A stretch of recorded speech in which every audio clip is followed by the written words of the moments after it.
na kati ya komba musala na komba na lumbe mwete mais na lobi na kati ya komba on bokechwa bokechwa fingi fayulu bokechwa fingi batebele musu nga saboye pona ye komba na ye ya kobeta batu kaka. Vous allez s'abonner sur www.visionnewstv.com. Ah, ici c'est la solution. Ici c'est la solution. So lingi na yote okoye baba sangwa mukili mobimba te. Ezali message ba transmettre un message ya réel na temps réel. Communication en temps réel. Donc awa okoyoka makambo vulgarité te, okoyoka makambo oyo ekosepelisa ba foyer na bandako na bino. Plein des émissions, 100% biographie des stars, 100% biographie à éducation, 100% biographie caractérisée. Alors on te lobby que le meuf est le meuf d'ici. Moi en tant que maître d'ici, je vous dis, il faut s'abonner dans cette chaîne. Parce que nous, on est passe-partout. Passe-partout, les mecs d'ici comprennent, les mecs d'ici comprennent, les blédards comprennent, même les sacs à merde ils comprennent, même tout le monde y comprend. Donc voilà, c'est ce que je vais vous dire. Vision News, Vision News, Vision News. Edgar Mokonzi, ayeli biso basangwa kitoko. Na Vision News, na Vision News. Tokoyeba makambo ya badongolo miso na bato malamu nani etelemeli banani. Na Vision News. La nete katanga kopesa bino éducation ba foyer nyonso ya africaine. Na Vision News. Bakolobela ba biographie ya ba star nyonso ya mboka Congo. Notre cause est juste tokolonga Beza Shida yo bapasi biso et fongoli Vision News de tina génération future. Vision News. Vision News, abonnez-vous. Bonjour, bonsoir, bienvenue sur visionnewstv.com dans l'émission 100% sociale présentée par Lanette Katanga, moi-même, la femme de valeur et de grâce. Donc je vous reçois aujourd'hui, comme vous avez demandé, vous avez posé vos questions, vous avez demandé le pourquoi, du comment, les combattants, il y a eu plein de questions qui ont été posées sur Facebook.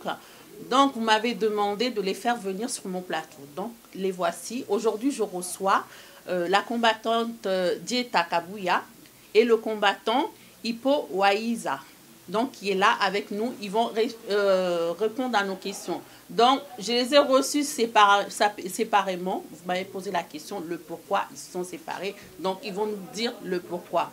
Donc je vais le recevoir de suite pour vous. Comme vous voyez, j'ai mon téléphone avec moi. Je garde vos questions. Vos questions sont là. Ils sont là. Je vais les poser. Donc, cette émission est préparée. Vos questions sont préparées par vous. Donc, moi, je n'ai pas posé, je n'ai pas préparé de questions.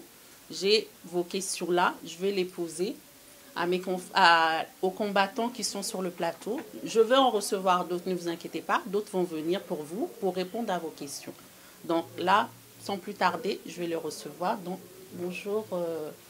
Dieta, combattante, comment je dois t'appeler? Combattante Dieta, comment je dois t'appeler?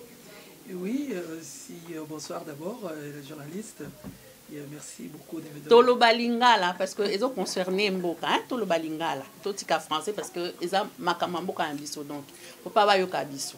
Comme l'angai Kabuya Dieta la combattante, non ba yebinga na ko ba qui s'appelle fauliste, hein.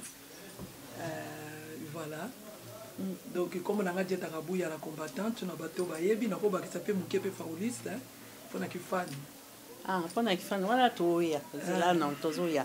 Donc monsieur Hippo, bonjour. Oui, bonjour madame.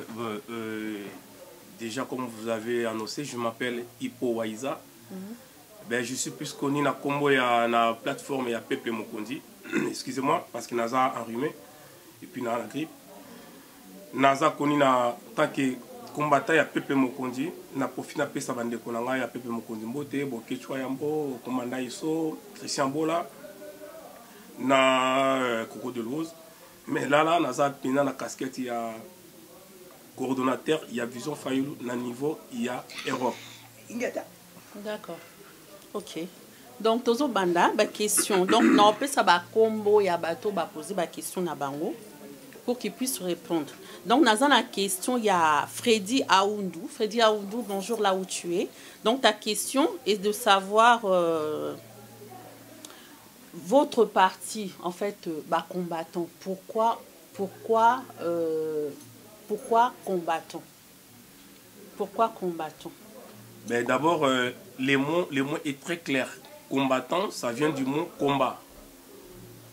Ou bien ça vient ça peut signifier lit moroboye comme wana et tangu ba congolais ba conscience ya problème mais les kana Congo ils ont dit non cette fois-ci photo le gâteau telema makambo nyo so no sala buzo bane ko freiner biso les congolais ba conscience so na babino il faut toye ba kolobela pona mboka na biso et par après ces mots là au concept wana il y a combattant et bimi donc ça vient du mot combat.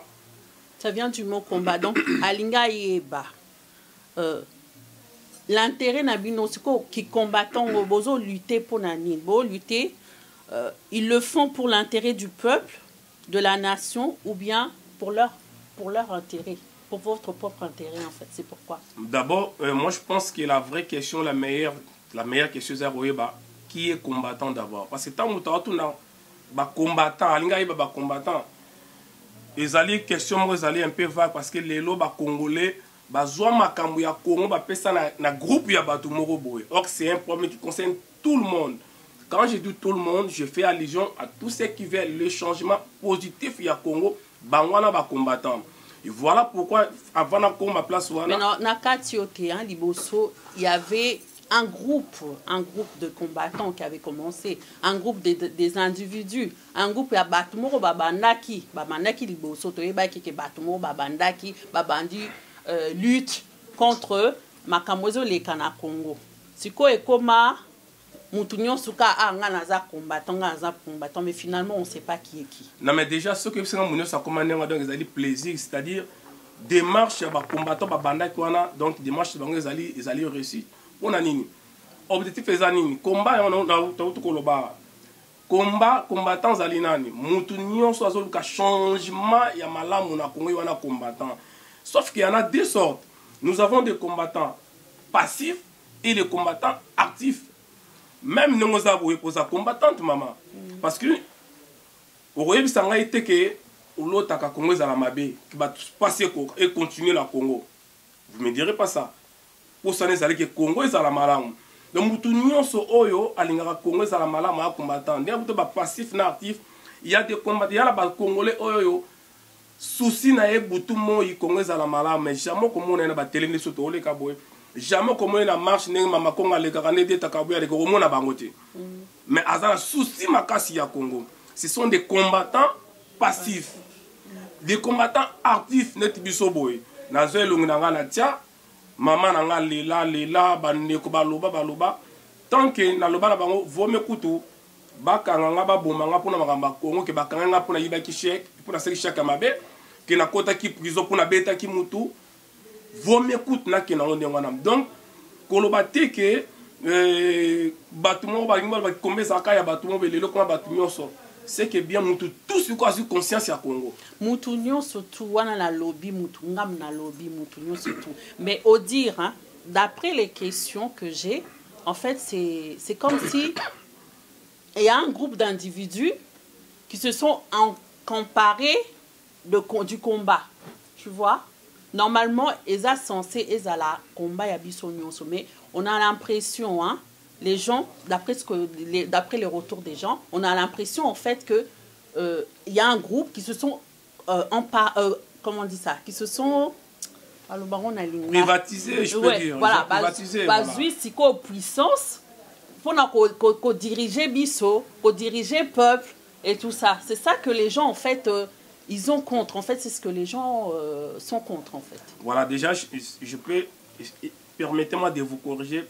ce n'est pas vraiment une impression, mais c'est la réalité. Donc, réalité, nous avons ezaki classe te ezate ke yoki yaka yoko yate muto alingaki alaki na souci ya Congo alingaki yemo Congo za malamu a manifesta comme artiste amona na kiboye o ya moni ke ya ozala musika na Congo alingi bundila Congo na ndenga musika asuka ene ngwana donc ba benga mutu te ba pekisa mutu te o ya kota te se kalinga ta sana b'intérêt na ye biso ba oto ya pe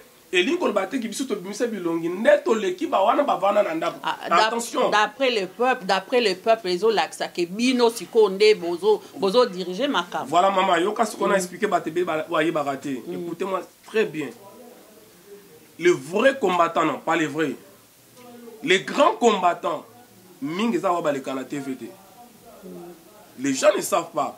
Parce que ce qu'il faut se souligner, nous avons des combattants, juristes, des médecins, des journalistes, des avocats. Donc, il y a n'engue na n'engue. Mais jamais au monde on a TV boy. Parce que l'action nene ya ba combattant et ça la makana coulisse que obinu bomonaka. Exemple moko typique. Dans ton thème la makambo ya musique, ba kanser ba combattant ba voyo kaka. Non. Ils ont des démarches administratives ou ezalaka. Alors, ce sont des démarches où ça la makana teke na la muki na bengi sango kongo yaka to ça l'émission moko boye non c'est-à-dire ezala batu oyoyo atanga mibe kwa ibi ndenge ni basala ka lettre na niveau de une lettre administrative mutuloka ba Christian Bolazana ayebi ne basala ba lettre administrative comme la préfet comme l'intel comme l'intel donc tous ça bazo bate ba grand combattant et ça bino bo monate.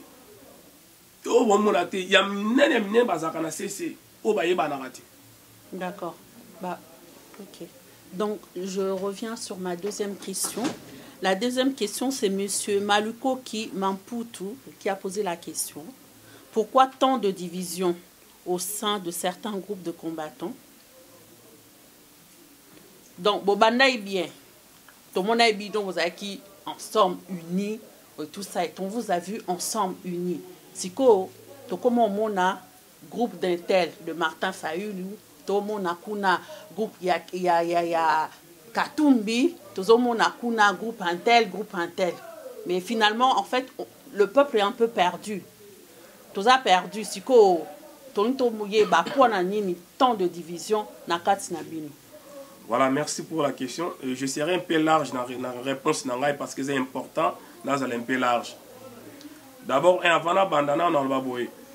Marambo kabana, on a nous, faut banano, tout le monde zamine, bakabana na satana. Pour bani les lotés. Donc, ils ont marambo depuis la nuit du temps, depuis la création de l'humanité, ils allaient déjà. Nzambe akaboy na satana, bakabane nous azan nzambo satana, bawela inini. Bawela qui parce que nzamba, nani satana lingawa zo place nzambe. Wana yo mtolo mais soto kota ngo za émission il y a 3 jours. Kaka phrase wana lobi wana. Donc c'est un débat tout son pembeni. Ba combattant mingi a on a poto ton Amérique na fisi to kabwana. D'abord et là on a bana avant le ba je ne suis pas là pour parler au nom de tous les combattants. Nous avons représenté ba combattants mais je parle parce que nazali acteur nazala na terrain na makambwango. Mais je ne parle pas au nom de tous les combattants. Mais mingi mengonga na yebi ba problème sous ezali extra combat. Ezana libanda ya combat ba jango ba memiango na kati ya combat. Ba problème, tu peux donner l'exemple. Ben entre autres makambo ya mbongo, entre autres makambo ya mwasi, entre autres makambo belé ka ezana na libanda ya combat, mais ba memiango na kati ya combat conflit wana. Je ne suis pas là pour citer le nom, il y a battu un tel, la salaka, non. C'est pas ça. Nous sommes les années, des casquettes politiques. Des casquettes politiques. Mais en vrai dire, les lots, ceux qui comme pour ma casquette politique, bateau, ceux qui combattent Kabouane Makasi, n'a pas la claire, et vous avez peut-être la première, la dernière fois, dans le temps à Combo, c'est Ming Zali, bateau, il y a Pareco, n'a pas de IDPS. Il y a Papa Nwanda, il y a IDPS, il y a fait Etienne Tshisekedi. La casquette politique a mis balé. Le conflit est dans la deuxième république. et il a dit biso ti sikoyo. Donc c'est pas pour l'intérêt du peuple, Malembe nakokoma wana. Nakokoma. Ah to ma ya obunda te mais to bana ma ya ba division. Pourquoi cette division? Ya on a appelé ça ba raison oyo isali yango. Et là monsieur ça les anini. Omoni et yo sala ke to umeli na makambo yango. En plus un exemple ngai. Umeli na kata poli ya kata komba. Obani koyo ke elengi ya politique parce que combat ezali politique. Combat eza politique. Or la politique est dynamique, politique est statique, bande télémétique la rane wana. Politique est change que ça ko évoluer. Il fallait puis battre musuba évoluer mais musuba ni bani ko évoluer te. So juste ko yena likanisi moko boyo évoluer, boyo kanate un sobimi collabo. Mo ba itizaka yangwana. Ndeti ngaboye. Nazana bata peuple mokondi. Lelo nazo sangana susu na bango mingi te na comme ko sangana Martin Fayulu na vision Fayulu pona nini. Parce que mes ambitions à moi et la kisinga ke pona la nanzela ba ambition nga oyo fona kenenzela oyo. Mais bino siko. Mais to kaboni na bango na lenga mabete to kaboni ti. Non, il y a na tika. Les ambitions aussi. Tozo ngasiko dans l'état de le président Martin Fayulu. Martin Fayulu. Tozo après mais non zinga aussi ça na nous question on a autre. Oui, voilà, donc je disais ba ambition peut essayer que batu ba kabwana. Ba ambition mutakomona ba ambition ba kabwana mais encore trahison pe lisusu. Batu musu ba lembi combat. Il faut tout ça la clair. A lembi combat abunda mona ozo ate pona kabila nga umela ye akeli na embongo. Et misusu pe depuis la nuit il bokanisa bazala ba combattant mais azala jamais combattant. Il n'a jamais été combattant. Mais na miso bata mona e combattant. Le temps a pesi position na ye o ba combattant ba kabonte to à l'accès face na ye akala. Donc ils ont un contexte ébélé. Mais en émon ngoloba mutamtazan na kwa na ye le combat continue ce qui est important ngwana nga sona kote na babena. Pesa mbote na kote na dombo na. Pesa mbote Pichu Martin Bokechu Dieta Kabuya mutu nyonso nga na komona combattant na kopesa mbote sauf que combattant na kota na ngambu ya Kabila na pesa parce que tant sous le boko na ya pena poison ne sait jamais. D'accord, merci d'avoir répondu à ma question. Donc du coup je vais te poser la question, tourner vers toi. Dieta Kabuya. Question, il y a Cédric. Non, Baksangote parce que. On a la fanatique. Il y a fanatique, mais on a neutre. On a posé la question au Batindelinga. Ok. Voilà. Donc, question Moussou Césali. Première question, ça c'est la question. Il y a Cédric Fumule Kiwumba. Il a posé la question belé. Première question. Bapé sa bilan na bango depuis babanda combat et objectif ya combat na bango.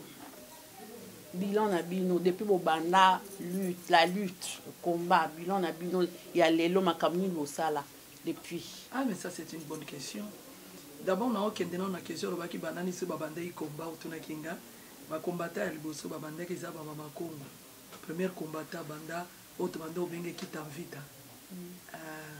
Monument moreza na république wana bakoma mama Congo bazali yende nakuta na komba na papi volcan na ipo aiza mais siko babanda combat penza onga nakuta o babanda penza o vraiment keno bakoma na bango bakiseke jwa mulumba papa na biso akenda pona ngana mona kazalaka o bayeba bango bayeba kiseke jwa mulumba papa Ngwanda que je salue en passant, Ayebaka Mama Congo, Ayebaka Ipo Aïza, notre cordon à Vision Fayulu, et Obazo Benga, l'homme du moment, qui a ressuscité Vision Fayulu 3 jours après. Un homme très intelligent, très intégré. Ipo Aïza. Siko Yoye, Nde Tokuta Bangona, Papi Volcan, Bangonde, la première vraiment ère à combattant. Bangonde Babanda combat. Ce que Babanda combat, c'est quoi? Cause ya combat ngoza akini. Cause ya combat babando ko senga mingi changement ya mboka parce que souffrance ya na mboka to.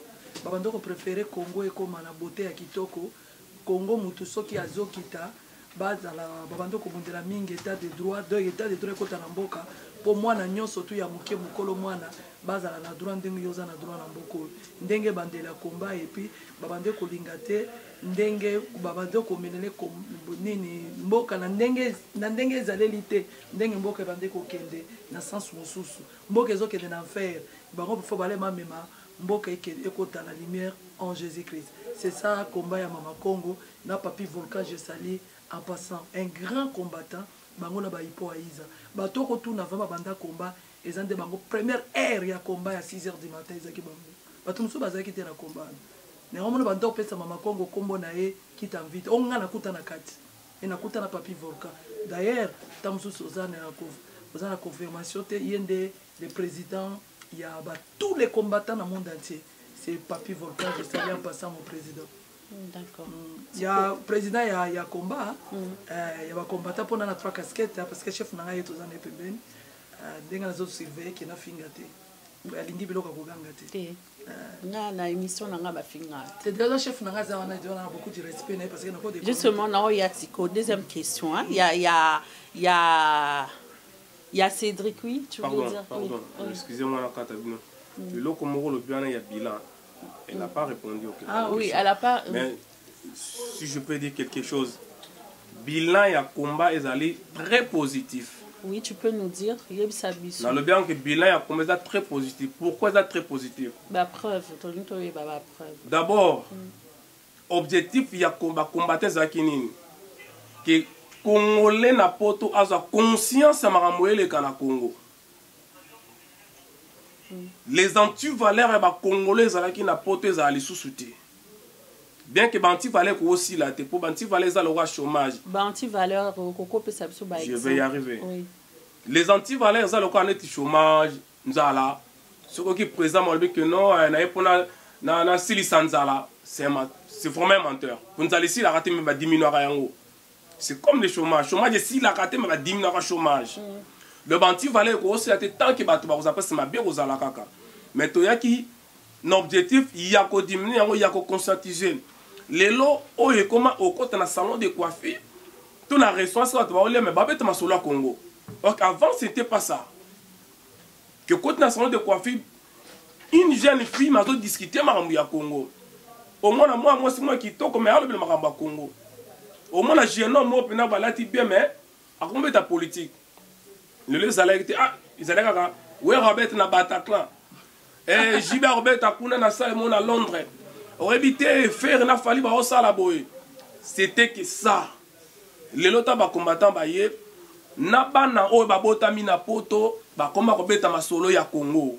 C'est-à-dire ba conscience ya congolais. Sauf que nous avons fait notre travail oyo Moïse a sala ki ya ye. Et si qui le reste, c'est Aaron Asala. Aaron Ezali Nani. Aaron Ezali Sikoyo. Ngaïna Yobe Mouto Oyo a continué à quitter bien les politiciens basés dans le parce que grâce à les combattants, les politiciens, ils ont conscience na bango. Grâce à les combattants, les baby qui n'ont pas salaire, na pota rotambolate. Soka salaire a ça la conférence était. Basangani mbango bango moi conscience ezonga. Ba oyo conscience ezonga te soka na poto atambolaka te. Et on va dire que pour nous constater conscience, nous sommes combattants, tu joues un rôle très important. Mais ça, maintenant, vous disiez toujours Kabila dégage, mais Kabila longouete. Mais attendez, Kabila longouete, oui. Mais Boyebi Makambu Boni, oh Lelo, ceux qui sont combattants, attendez Kabila, Nde Makambuza Nengeza Boyete. Comme quoi?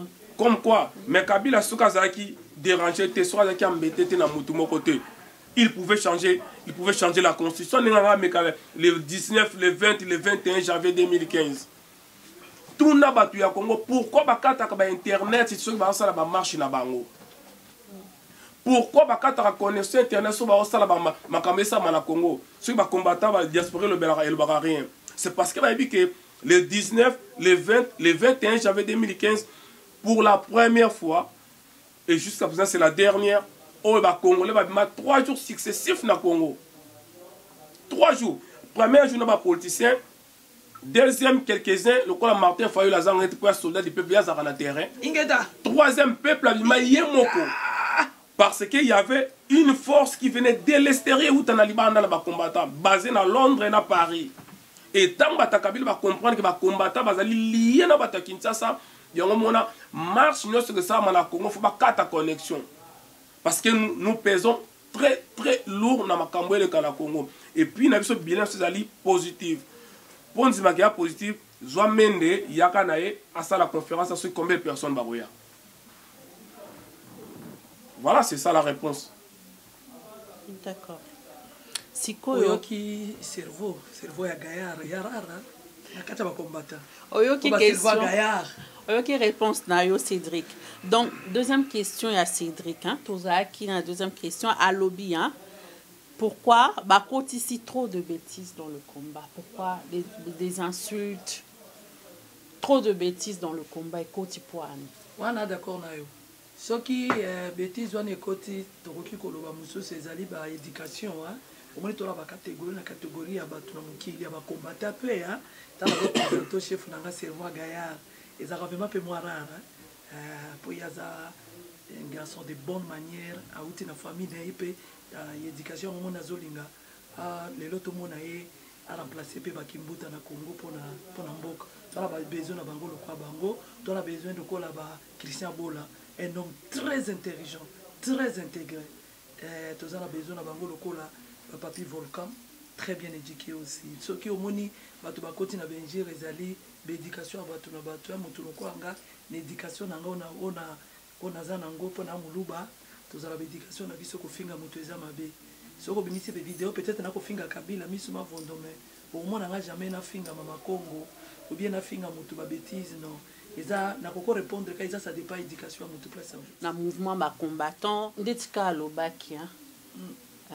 Kobunda entre bino na bino bozo bunda bozo wela na ebite so wela ka nini na kati donc ton batu bazo mona bino vous a censé ko éduquer la masse, ko éduquer le peuple donc exemple nini bozo pesa yangwa nezo décourager pe batu bazo tala bino batu bazo compter na bino ezo décourager to mona bino bon na vie batongo siko non tala. Oui. Et ça, on a que mutu bazo ya kuboya kokota na combat parce que qui inter azo finga.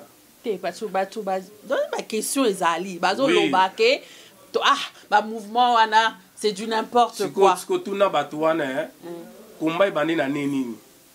Pour makambo ya mais ça fait 10 ans, ça fait 10 ans. Oui. Makambo ya koswana ba combattant il y a même pas 3 ans. Siko ne baneli mutu na zala wapi. Akota kasima nga bimaki. Yangwana te. Na mpuse soki ndako nezo zika okowelela nanu te po bato bazoloba ki na ndako ngo boswanaka mingi po ya boma moto okokeno bomina no moto sima nango oye ko condamner. C'est comme ça, marche comme ça. Makambo ya Congo c'est pas un problème privé ya bato mo ba combattant. Oui, c'est bien peut ça pour puissance makasi parce que dans le monde spirituel plus autant à combat à Mouzoba que ça va énergie positive na carte ngo ça marche. Mais parce que entre temps, il y a des gens qui comptent sur vous. Comme il y a des gens aussi qui vous regardent, ils disent pour prendre par exemple la décision, ils vous regardent. Bazo zela to zela nanu action to mona nanu ba œuvre na bango. Mais tant ba mona ba œuvre na bino ya batu misusu, les autres ça vraiment na le bien œuvre ni bolingo mona. Ba œuvre ya ko bunda ya ko finga ya ko maman na otolo ba no ya ko monter ya ba division. Et si ka kutu nzamba vandi le tout puissant vandi mais makamanengo nezalaki bongo sika na biso ezanga ponani. C'est tout à fait normal. Kaka na le bien kaka sika même sika ba nyama ba vandi makambo ezalaka.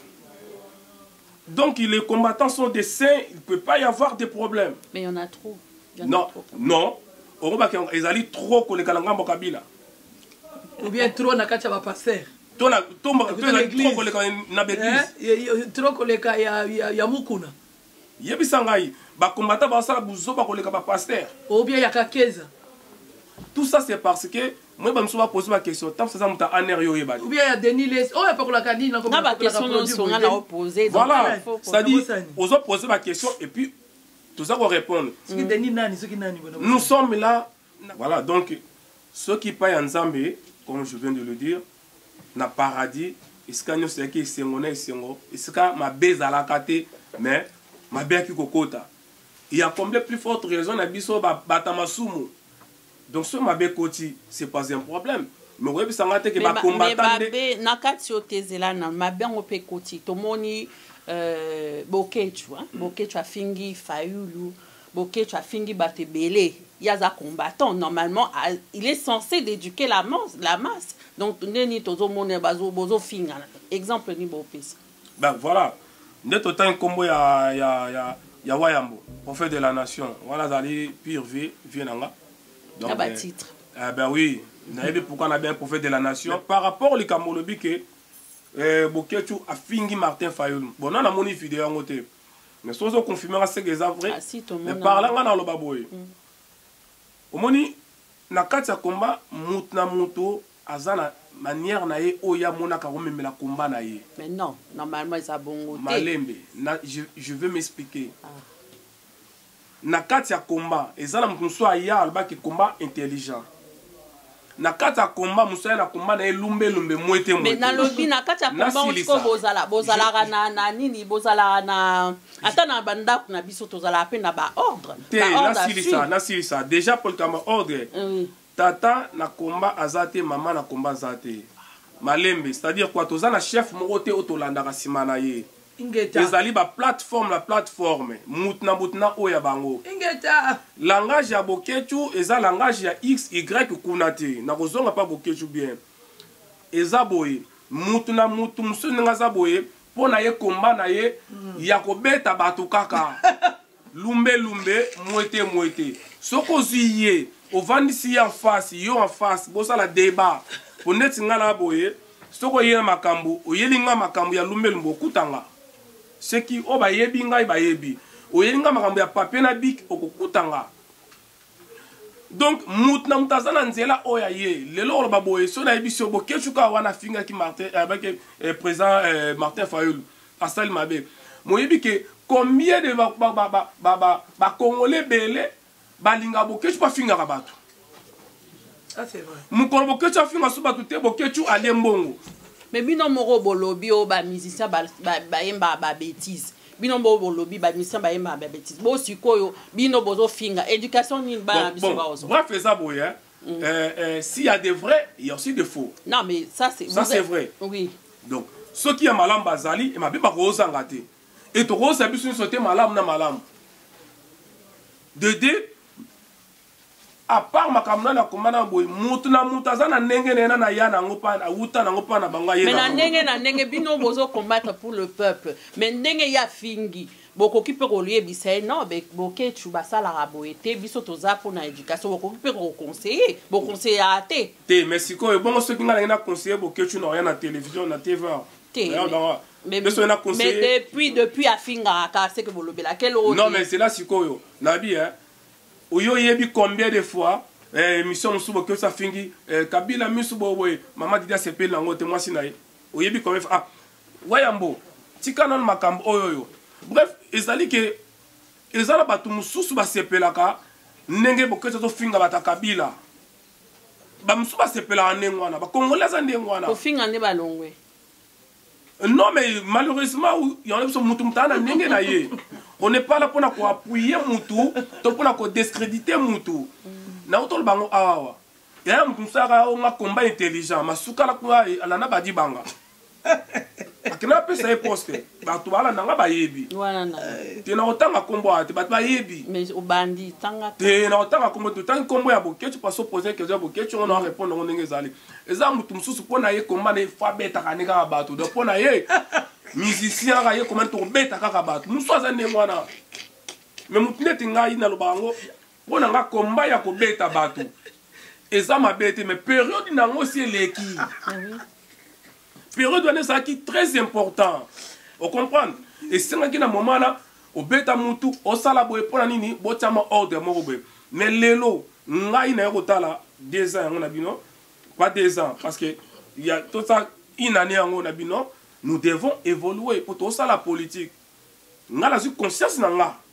Il faut avoir conscience nanga. C'est-à-dire il faut maintenant il faut évoluer parce que to rolo banini. De l'autre qui Kabila longwe. Président Morayen tout le Edgar Mokoza comme président de la République. je ne crois pas que ngai na continuer à combattre sous lumbe monte sous na ko ya na ngote parce que o aye wana o bundisa ce que pourquoi du coup et comme il faut papier na bic papier na bic et pas beaucoup doivent aller sur le banc de malembe beaucoup peut passer là déjà wana il y a beaucoup de combattants lettrés en tout cas wana ko ça la GT il y a pas mal de combattants auto tanga classe za ya kovanda bata 10 et ngolo banini lelo to za boye moi j'ai eu à comprendre quelques-uns va combattre beli ba comprendre Kabila rolongwa mais est-ce que soka longwe ndeto koma ko bongisa to ba ni to ko sala non c'est maintenant que quelques combattants déjà va vendre ba ni ko comprendre qu'est-ce que nous devons faire après le départ. Il y a Kabila bon il y a système il y a Kabila Mobimba. Voilà, c'est-à-dire combat ya lumbe lumbe zala qui va toana obunda musu batika nango pour ça combat na bango. Mais moi personnellement, j'ai fait lumbe lumbe, le long naza ko évoluer. Donc on peut pas qu'ils aient tout le monde mutala nzela na ye, ya mabe zali, ya malamu zali. Voilà. D'accord. Maman Jet. On a vu ça que cerveau gaillard. On a vu ça que un homme oyo de bonne manière. Par rapport à Kofinga, Kabila kobeta boy, Kabila. Chef nanga. Wana no. À la chef na yo, à la chef nangate. Na za wana kuna yo, tu pas comme bon ça comme gouverneur. Na comité pour l'instant. Tu répondre. Mais Dieu est vivant, c'est un chrétien. Robini. Question na biso, tozaka na question ya Kofinga, makama Kofinga. Jusqu'au lobini. Na combat en tant que mère en tant que maman bana pe bazolanda éducation nini bozo pesa en tant que maman la combattante Kabuya Dieta oazo bundela penza mboka ne ndenga sol pona congolaise na la vaccination parce que au moins na combat toza pe na 50 ba vrai kinois penza baza vraiment na kata vraiment combattre er moko kuma na 50-50 fo ouais ba congolais na congolaise na mangwele ndenge ba bantu kumbela tumbula baboko likolo yaza na mangwele donc makambo zolo ba ya Kofinga ndeka na uchi kolobela yo boye Kofinga lelo tam soso Kofinga Martin Fayulu Madidi le petit président de la République na Congo Olié et comme na ngokop donc comme na coopération net iso que moni net biso ba congolais to linga de bêtises de makambo sérieux boye to boya kana biso ango congolais soko za na restaurant ubongisi yango bien mais soki ya ba casier au fandi ya ba casier juro ka ko changer bino na longola na ba casier na tela siko ba ndekolanga ba fauteuil ya bien ba kimio congolais lingi place bosoto ezali mais place beza propriété congolais vraiment c'est rare ya ko zomona ba bosoto na ba komba donc ba médiocrité eza na kati ya komba ya Kofinga et comme coopération. Donc makambo mikolo ezali système Finga Fayulu na dame Finga Fayulu na za mwa car Finga Fayulu lokwa na za rasuna boulotte faut comme na musalo comme neti ba jet Kabuya ba ambulancière diplômé s'il vous plaît encore ba diplôme a ezaka contrôler vous comprenez non qui tana Congo na kesala parce que na tana ba diplôme na za salaire na kena na politique té nazo bundaka po na mboke koma bien batu mususu basa lokola ngande na koma mais il y a les batu mususu salaire ne penza boye bien ngote kola muka 5h du matin ndenge Kabuya Dieta ala muka na 5h du matin côté ambulance aki kozwa passer na liboso ya zui en charge en tout cas baza na bango mingi te donc ozo mona ba coopération ya ba chèque ya makabo belé ekufi et comme ka système Finga Martin Fayulu Madidi lo mazanga libomoto futa palais et comme na ka système wana et puis ndenge ozo mona bango pe bongo eza lokola na Bible na Bible Jésus lobaki ke oza chrétienne bo bazolinga te bo bazopekisa bino bokota po bango bakokota na royaume du ciel te vous comprenez sikoyo bato wana soki bazopekisa tolingi su ba politicien te po politicien wana kipake su te sikoyo faut à laver au cerveau po yo po landa te tamsu yo étoile na nzamba selo kaka journaliste wana il faut koma aleka tam mususu moi si wana koma na ba muto akabila oya zana RTNC azaka na minenge ba dimanche tam mususu po leka suko ba komona étoile na bi oyo vraiment soka leki akoleka mamielela ba oya ko biso finga ka no Fayulu tolingi ba opposate tolingi ba moto so ba il faut beta bango ndenge ni bango de ba na terrain vous comprenez Martin Fayulu na terrain bundela kamboka azoka ba milinga ba vrai combattant ou ba na kini eza oti bon o wa pera biso tozalaka na baprotection bango kuna sans protection bana liwa na nsima aokende libanda yebi soki akozonga soki akozonga te soki ozokompare na moto abundaka na terrain na yo bundaka ofinga motu soki omoni ke bango baéchoué baza su bongo te mais bosimba na groupe na bino bokende koremplace bango eza lokola na mosala nakendeki kosala intervention moko na ndako moko nakoki te patron nanga tindi moto mosusu alobi no lokola jeta akoki intervention wana te parce que mwasi wana azalaki na problème moko nakoloba te donc na bandi kosala intervention nako asalaki nini bachange batindi moto mosusu ko mpe bango so bamoni ke Philippe Kisekedi azokoka su te Martin Fayulu naotanga bacongolais parce que nazotanga kamere te pa congolais te donc bango nyonso tu wana so bakoki te biso tosimba na cour tokita na Congo tokende kobunda kaka kofinga koswana me bakitaka te yango question à Cédric soko mpe obengisi bango fanti bango na kiti sikoyo yo opposer ka question opesa biso nanu yo opesa biso projet na yo nini stratégie no nini ane nango tika bakende so baye bakobetama bando bandai kobeta ozwa nini donc voilà c'est ça que je pense na quoi biso c'est regrettable comment na ba congolais ndenge bazofinga ba politiciens ceux qui bolela kuna mais kabu ya dieta grand fanatique Martin Fayulu maditi l'homme azanga libu na fauliste na sima grand politicien qui est Martin Fayulu maditi balabi petite sœur ya Mosengo cardinal moi na américain moi na congolais Martin Fayulu maditi l'homme azanga libu les vrais congolais yango na kana ngalo bana vraiment fanatique na ye bon to passer ce qu'on a question ba lobaki la ngai na fanatique ce qu'on a lobiki ce qu'on a la fanatique ya musicien naza fanatique ya Sakarate Nkuta naza fanatique ya Martin Fayulu maditi je les soutiens à 100% les vrais congolais ingeta donc toujours kende question mususu ya Cédric pourquoi bomi bengi combattant mais ozo bangaliwa jour nini bakoki koya pe Congo po na kosenga audience po bayebisa Kabila po sana bango pe po na ba projet oyo bazanango letika routi oloba ils disent en fait le peuple disent combat na bino ezala kaka na Europe ezala na Europe yo mtangaza mbokani yazana kini ayangwana pe poser la question. Pas en la kin. Poser la question. Pas en la kin. Pourquoi n'a pas en la kin? Parce que soit j'ai un poto na fingite mais mission nga funga manga mona. Una mona ta na mission mona te. Oh. Ati amona raté. Ma to ima yo raté. Ponani. Voilà. Eza constate, eza ye moko te kimtaloba pe bongo. La question mususu poza la se ba pe balobi bongo. Soko tale bato wana en Afrique. Oh, bah bon. Bateau à France peut je sais pourquoi je dis ça. Non. Si, bateau à France peut oui, mais ta France pendant le bangote parce qu'il y a une histoire, il y a Charles de Gaulle. Non, bateau à France. Malembe, maman. Mouto avant en France, sera de tinda ba combattre ba kende. Ou soit ta linga ba congolais te, azam ta Kabila ou atanga ta histoire te pona nini.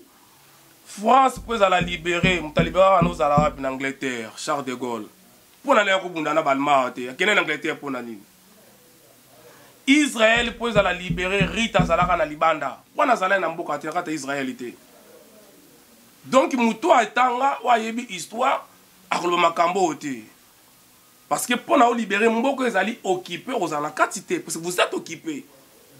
Nous n'avons pas un problème démocratique na Congo. On n'a pas une crise politique na Congo. Nous avons une crise d'occupation. Le Congo est occupé. Alors, le Congo est occupé. Il faut que vous ayez Libanda pour Bakangi France na Balma. Charles de Gaulle, on va éviter. Akimana Nwab Boso na Brazza. Avant l'Angleterre, comment faire na Brazza en Afrique? À Longue Brazza, aïe, en Angleterre. C'est par là, à Banisuko, yoko commandé par na musika. Nabitumbanyo, c'est la base arrière nango. Même batwa take o songo take ndeti Congo, il faut ça ne pota ndeti o na ba Congo. Il faut créer base arrière non soit na Angola, il faut poser la base arrière na Kombeza laka. On ne peut jamais que nos occupation na kati kuna, ça c'est NDD. Bato balo barande ngwana, et si bamona mutu moko amobiliza mbongo na minduki aye apesi bakombata bakita pese kuna bana mbongo bana minduki soki bayaka na mbongo na minduki bayeli bakombata bamoni bato baketi ifale baloba komo totinda mutu abunda na mutu ana munduki akimona maboko pamba mais bango babimaka bango basala balembe bamarche pacifique bango basala bamarche siko oyebisanga soki asali marche lobi nango classe nano afuta ngambu navana na poto déjà combat ya monene nasala olamuka 5 ya kozwa mbongo natindela ya lia combat ya liposo yango wana je suis le ministre ya finance ya Congo ministre social ya Congo ministre économie ya Congo nyonso ya Congo ngai na yo toza baministre banyonso toza baministre ya kuna donc biso nde komo pesa ba HLM na Congo biso komo futa ba classe biso tozalaka nyonso na Congo combat liboso koleka nano baloba yango wana kolamuka na ntongo nanu ofanda tokomi erninia tokomi à 21h ça c'est le plus grand combat pour ce que mbongo otinda pa na bango combat liboso yango wana tomoni nango awa kende na gare du nord na maison ya échange wana bakonga na lingala na Western Union opesi 100 bapesi yo na lingala s'il vous plaît pourquoi batanga na kinara habiter na anglais te batina lingala parce que bakongolais totindaka mbongo ebele donc déjà tout ça la combat ya koleko bango ba oloba wana ça c'est un de deux combats ya mibale za nini o bango ba secteur qui est na terrain mais attends ceux qui makambe communiquer comment pour bango ba la ba commander wana c'est nous grâce na biso bango tant ba combattre ba ola na 3 jours to la 3 jours en 2015 2014 na libanda ya parlement union européenne na Strasbourg pendant 3 jours na sia neige pour que nous funda cabine na ces pays qui n'ont pas qui a na Gambie na Zubisa yao qui ces pays dossier ça na ces pays ya Kabila condamnation Kabila na ces pays bana va déposer yango na site internet bana va déposer ba plainte contre Kabila combien ça ndenge belé voix gaillard il y a déjà au babunda combat il y a bitumba na auto bango awawa pezana ba misusu babunda combat na terrain misusu na ba bureau et moka l'équipe muninga zate biso to sala rôle na biso. Et puis, le monsieur Zabat Babo Salanaï Sabino Mandeko, les vrais combats, ils ont la poto pour la nini. La cuisine, c'est ici, Congo, ils ont salle à manger. Bah, l'amba ramené sur awa la poto, qui n'a rien au Congo. C'est pas gaillard. Batba président Bazar la poto. Batba l'ongle président africain, bah, on se va à la poto. Bat décision ya Congo, ils sont à la poto. Surtout que Bundakuna Ndeni. Tout ce monde en ça n'a rien. Théâtre na théâtre. Moutako comme président kuna. Mnelene mutayebiye sumdila nga zala na Selemba so qui président de la République nangana nommé gouverneur à Kinshasa azala wa awa undila zala awa donc combat to sala ngo awa to déposer ba memo to sa mama nenge na ndenge awa oyo mone sa ma king soki na poto balobi a kuneko la a ata ba marché 50 jours mundele tant que l'intérêt na yeza menacé te mundela chanzakate. Voilà pourquoi tout ça boy. Dans le vrai combat ils allaient awa parce que qui ne connaît le gars là connaît ati c'est vrai gars bango tout le monde awa bango tout ba kamba mona États-Unis awa donc parce que ba yebi que c'est ici où est-ce que ba lamba kama kamnyo skona yaka ba pion dans le vrai combat c'est ici mon chef c'est qui président de la République na nommé gouverneur ya ville à Kinshasa Congo lingeza la propre tous a besoin na bango na Congo. D'accord, donc question Moussous par rapport à l'après Kabila. Après Kabila. Question il y a Gisèle Moseka. Tuna bango candidat na bango nani parce que balobi bango nyonso baza mabe. Donc après Kabila, qu'est-ce qui va se passer? Et comment Kabila va partir? Le peuple veut savoir comment Kabila va partir et qu'est-ce qui va se passer après. Parce qu'on propose les élections, il paraît que les combattants ne sont pas pour les élections. Mais attendez madame, comment bino bolingo qui n'est élection? Oh boye déjà que muto gagnant gazate, ça c'est un. Mboko ezali occupé que na élection te. Yo ko sala au sala élection na bapaya. Le Congo est occupé. Donc qu'est-ce qui va se passer? Malembe, nazo comment? Le Congo est sous occupation. Comment pour qu'il y ait une élection? Batu nyonso yo moun ba qu'il y ait une élection lelo.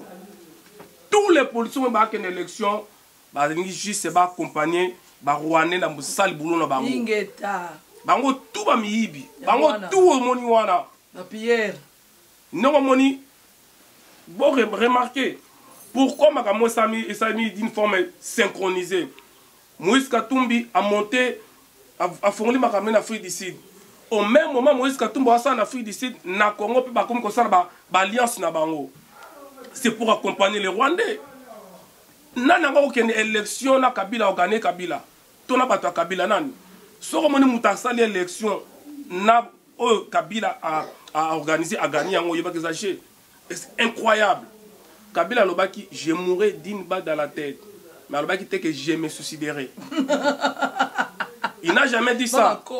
Lobaki jamais qu'il se suicidé avec que je mourrai d'une balle dans la tête. C'est-à-dire, quand Tinda Kabila sa l'élection, Oya Kolonga Kobotine a se suicidé.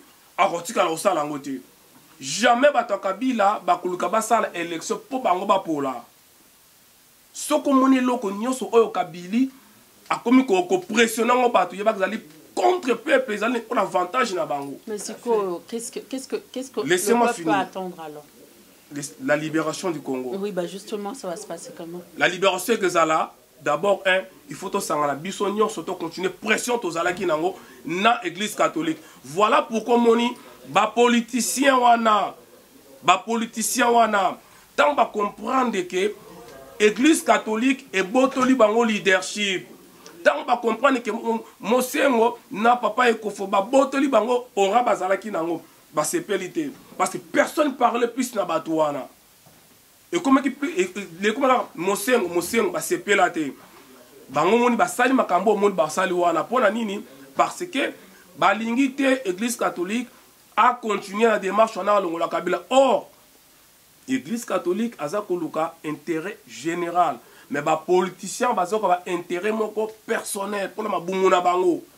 Il y a un monde qui est là. Tout mon côté a une élection, il y a occupation à gagner. Et puis les politiciens ont moni azan la procédure, il y a une élection, il y a azali dans la mangeoire. C'est vrai Gaïa. Voilà, azan la mangeoire parce que incroyable, mutazan minduki, azan azuma silence en otage. Aucune élection n'est nini. Et puis, il y a bien que ceux qui ont le pouvoir, soit des cimetières, soit des prisons. Ils ne sont pas pour là. Et pourquoi il y a une élection? Ceux qui ont été mais alors, qu'est-ce qu'il faut faire? C'est ça, nous devons rester derrière les catholiques pour continuer pression dans la rue. Pression dans la rue jusqu'à quand? Jusqu'à la libération du Congo. Jusqu'à quand? Parce que là, on voit les morts. Maman, il n'y a pas la libération sans les sacrifices du sang. Il n'y a pas la libération sans les sacrifices du sang. Il faut que Makila Tanga, Mboka Oto Vandi Totondi Awawa, parce que Banzima Makila est Tanga. Olingo Lingate, Ezam Mabeto Malam, malheureusement, Makila Fouet Tanga. Afrique d'ici, partout Makila Tanga. Bana Israël, partout Makila Fouet Tanga. Voilà, de toute façon, ceux qui battent, Koufi na marche, Théo, l'église catholique Otinda, Koufi na Bango Nanzala, Koufi na Batretois, le cola $10, Moutakoufi. Il y a 1000 francs, il y a Novalgine, Moutakoufi nae. Donc, vous me coutou, Nakoufa, de Moutakoufa, parce qu'il y a une liberté, moi qui a Koufa pour Nanzala. Donc, de toute façon, tu as Koufa à Kaka. Donc, vous mettez Koufa en Malam, Moutakoufi, Moutakoufi va la libérer. Donc, le Congo sera libéré, Kaka n'a pas pression aux Alango. Élection, parce que le pays est sous occupation rwandaise. On ne peut pas aller dans une élection. Politicien, il est sur l'élection, il y a pour accompagner. Pouvoir, on est à Bango. Voilà. D'accord. Donc, je vous remercie d'avoir répondu aux questions de notre public. Est-ce que tu as un mot de la fin? Oui, mon mot de la fin est d'aller que merci Ming d'abord pour notre invité Bissolé. Et puis merci pour la question posée, surtout. Yangate. Et bon, c'est pas Ming la question, il y a Kofinga Batou, il y a un de répondre à des prédications. Modèle à l'Elezaka Finga. Finga Marté Faïlo Fouta Palais, Finga Marté Faïlo la Tambati. Ba finga pe bato soit ba finga bato belé. Bo finga na déjà entre bino ba fingi. Te ko finga entre biso ngai na ningana nga ko finga bango te menga so ko finginga na mona on kaiza na okani to sa ninga nzembo. Pour ko finger moko za rapé bien. Wanezanga et puis jamais ko mona nga ona kende ko finga combattant au moins que combattant wana peta mususu à déconner et tant que ça pour moi n'a pas besoin de beaucoup bundaka quand même ngana za ngana indication ko bundate parce que na chabien na moluba margué ba finga baluba ba finga bangoti lelo donc moi pe na changer ki moluba yate voilà c'est éducation to uta nango donc pambo te ba bonjour parce que to chité bon nazo pe ça vraiment bote belé na d'abord on a coordonné biso vision Failo qui est Hippo Aïza, l'homme du moment. Et c'est un homme vraiment à féliciter qui est toi, on a vraiment besoin d'un boca. Et puis je salue aussi Christian Bola, un homme très intégré, surtout les présidents de tous les combattants, Papi Volcan et Mama Congo. Et puis Yolande Kumbela, les bijoutiers, voilà. D'accord, monsieur Hippo, un dernier mot. Bon, dernier mot, bon, dernier mot pour la Lelo, pour la Lelo, donc, pour dernier mot, ça rame pour Koufa. Donc, on a pu si d'abord un beau terrain, on a tout besoin qui opportunité en Landabiso. Je sais que ma critique est en raté, mais tout est quand même aussi porté par argument à bateau. Tout le gars plus que ça, là, change mon intellectuel. Ce que moi, le bino de Cambo, où c'est payé dans côté, le cas kaka au répondre yépé. Moi je pense que le Congo et l'Obi, nous avons besoin plus de force mentale que de force physique. Voilà, donc c'est vraiment important. Puis on a profité un peu ça combattant donc bande kolanga ya peuple mokondi boketua yambo commanda iso Di Bolombo Christian Bola Coro de Rose et na plus na pesi général babe masomombo te sikazali na pesi batutu oyo ba combattant nyonso abunda na bosolo donc na yebi naza na pareil musique te na yeba na na bosolo naza na lokuta mais du moins tout monde na ba fruit on attend ba kombote a pichu chomongo ba pachili bangotu Gisèle Diamanois na pesi mambote donc ba on attend te ngi bateke baza dans le vrai te donc basant dans les fruits, mais TV à la minute, il faut qu'on respecte les minutes. La plus soppe moté maman, moté nayo, moté Edgar Mokondi, pendant Sangwa Congo, et puis merci Nakaga Robotier Bisso, Yamalamboé, merci beaucoup. Et tous les Congolais partout, tous à la focaliser à Marambele Kalamboka, la patrie ou la mort. Pardon, chef, vous représentez une minute. Donc, Naina Lobaka, je salue vraiment moi, Nasuka, ma maman, na Londres Katalai merci beaucoup na ba émission salaka mais na oka keka au chrétien qui au lobby qui est Martin Fayulu la sala balabala non Martin Fayulu pour ça la balabala il faut ça la gouvernement ya sala ni na Mobutu ni na Kabila pour ça la balabala bato bambongo ba lobby ndenge bozo benga soit disant Moïse Katumbi qui azana mbongo pour nanga Moïse Katumbi c'est un pauvre à l'arte pour mbongo ni za biso Martin Fayulu comme président de la République, ce qui est Nzambe, Andimi, parce que Nzambe Moutachaka, ce n'est pas les Congolais, c'est les dieux qui décident. Quand Dieu décide, et puis le peuple aussi décide. Ce qui a commis à Robongisa Mboka, mais qu'on critique Moutou, qui a celle de côté dans le pouvoir, je pense qu'il peut changer. Il faut finga Fayulu pour le moment, pour Olia. Ça, est bani nango. Parce que pour boire loyer. On va doser, maman. Voilà, merci beaucoup. Il y a un peu de temps. Il y a un peu Shekina Katalai, moi Nasuka ba maman, et Mboteno Yango et puis Diamant Noir, le véritable. Voilà, cher public, nous arrivons à la fin. J'espère j'ai pu répondre, enfin ils ont pu répondre à vos questions. Donc je vais recevoir encore d'autres combattants qui vont revenir encore répondre à vos questions. Donc en espérant qu'ils ont pu apporter des réponses favorables à ce que vous attendez. Donc le Congo de demain, c'est avec tout le monde.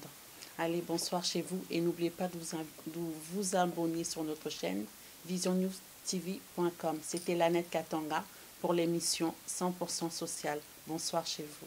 Bye. Kosoleka.